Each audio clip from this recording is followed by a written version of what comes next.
So when I talked to you last at E3 last year, I got the impression, correct me if I'm wrong, that you guys were very happy with the procedural aspect of the game, that the content generation, like the scope and variety of the galaxy that you've created, you seemed very pleased with that, but maybe you were feeling a little pressure about implementing more traditional notions of what a video game is into that. Is that accurate? How are you feeling about that at this point?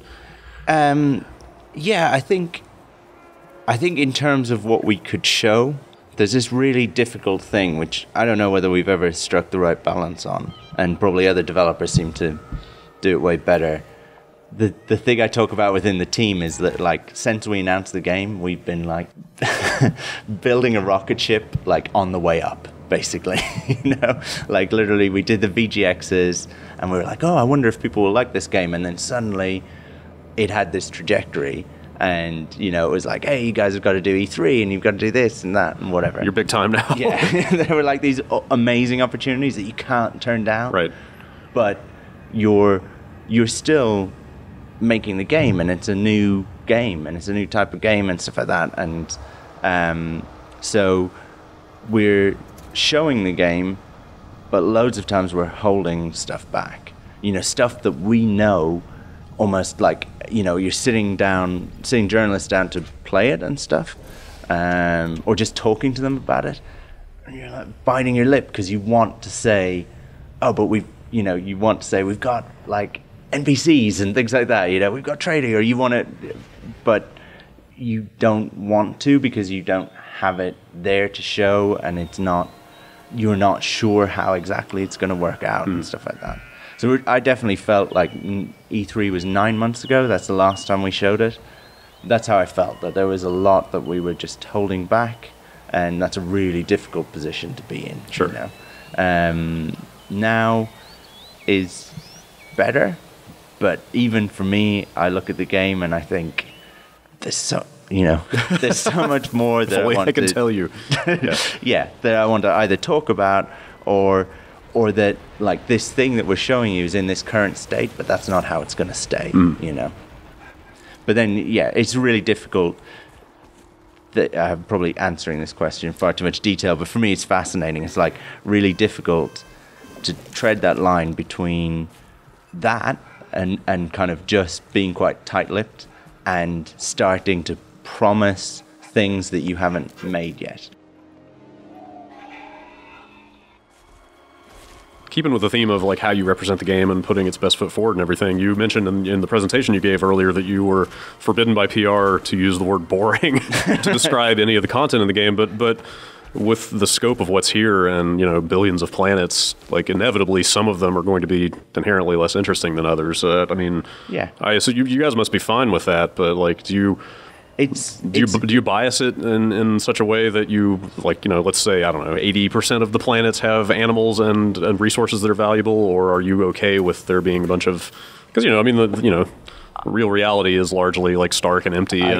I think it's kind of more like 9 out of 10 in terms of actually you want to find 9 reasonably barren planets before you find that one amazing utopian. I thought you were going to say the opposite, that it would be nine lush worlds to one desert or whatever. No, oh wow. Because it's reasonably easy to discover new things, and, you know, we want that feeling, and for that feeling to actually be true, you know, like as if you were out in our universe or whatever, right?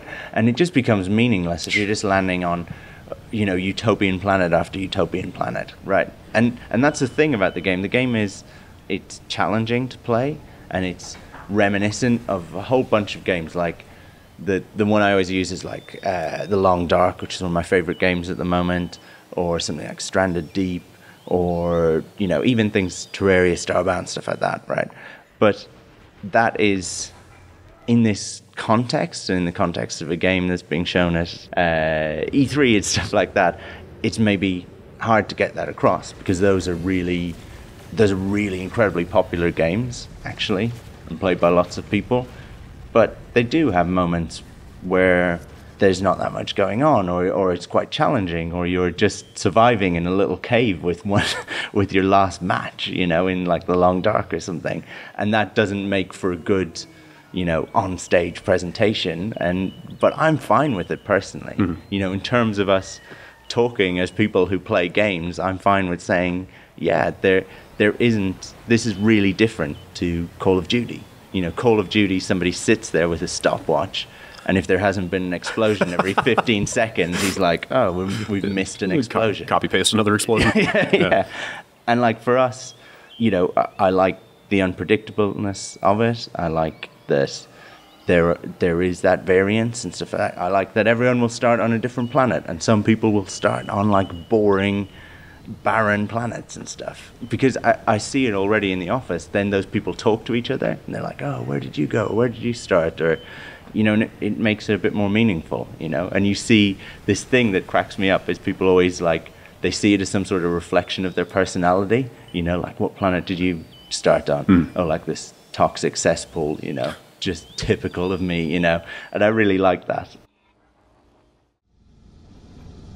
Granted, I'm the weirdo outlier who wishes the planets were further apart and you actually had to fly a longer period of time to get to them, but was there a lot of tension in the design process between like we want to represent like the harshness and vastness of space exploration versus we want to make concessions to it being a fun game? Well, we, in this solar system that you play in now when you're going to go out and play and stuff, we found one where things are reasonably close together. There's actually just like 2 planets and a bunch of moons, but now we support planets that are much further away. Okay. And you actually have to upgrade your tech quite a lot before you can even visit them. Okay, so there will be an aspect of travel. And like I actually remember talking to you about it at E3, and you know that I've always sat on the side of like, I want those kind of realistic moments. Sure. So yeah, I personally get a kick out of traveling for 15 minutes sometimes and finding a weird outlier planet, right, you know, that I know, well, no one else would have made this journey, and this makes it particularly cool. Right. You know? Are there going to be a lot of any kind of other cosmological phenomena represented? Like, are you going to run into the odd like black hole or nebula here and there? Like, are those things meaningful? So there's things like black holes. There's like binary systems, stuff like that.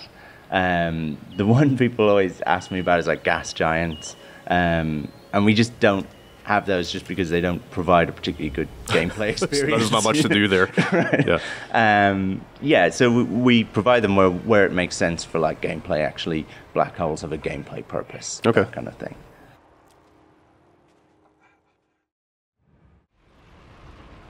So you mentioned you guys are showing NPCs for the first time today. You know, they're actual characters with real dialogue, and that's incorporated into the mechanics and such. But presumably, most of that writing still has to happen by hand, I guess, unless you've got some insane natural language algorithms going on as well. Like, are you worried about stretching the writing that's there across this, like, for all practical purposes, infinite amount of content? Like, is there a concern about that stuff getting repetitive? Yeah, I mean, with anything in the game, there's always that concern. Like, is this going to repeat? And it's only through like play testing with lots of people that you get a feel for that.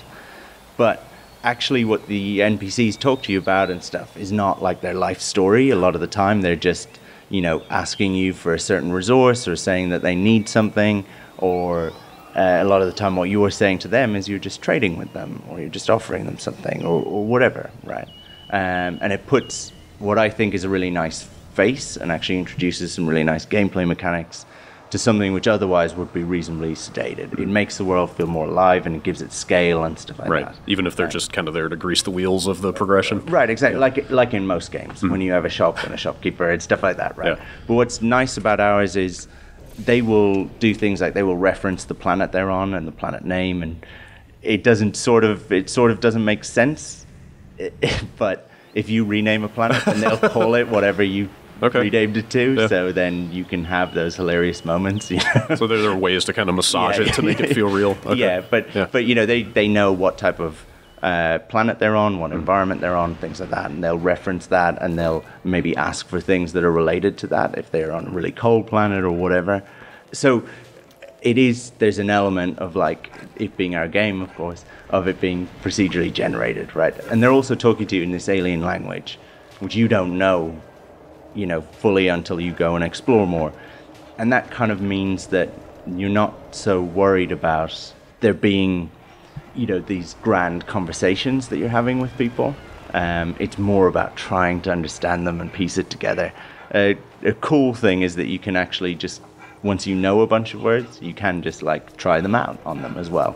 So you can try out little interactions, and they've got little bot code in the background that like reacts to that. So you can walk up to one and just be like love or hate or whatever, you know, and see how they react. Peanut butter. Yeah, exactly.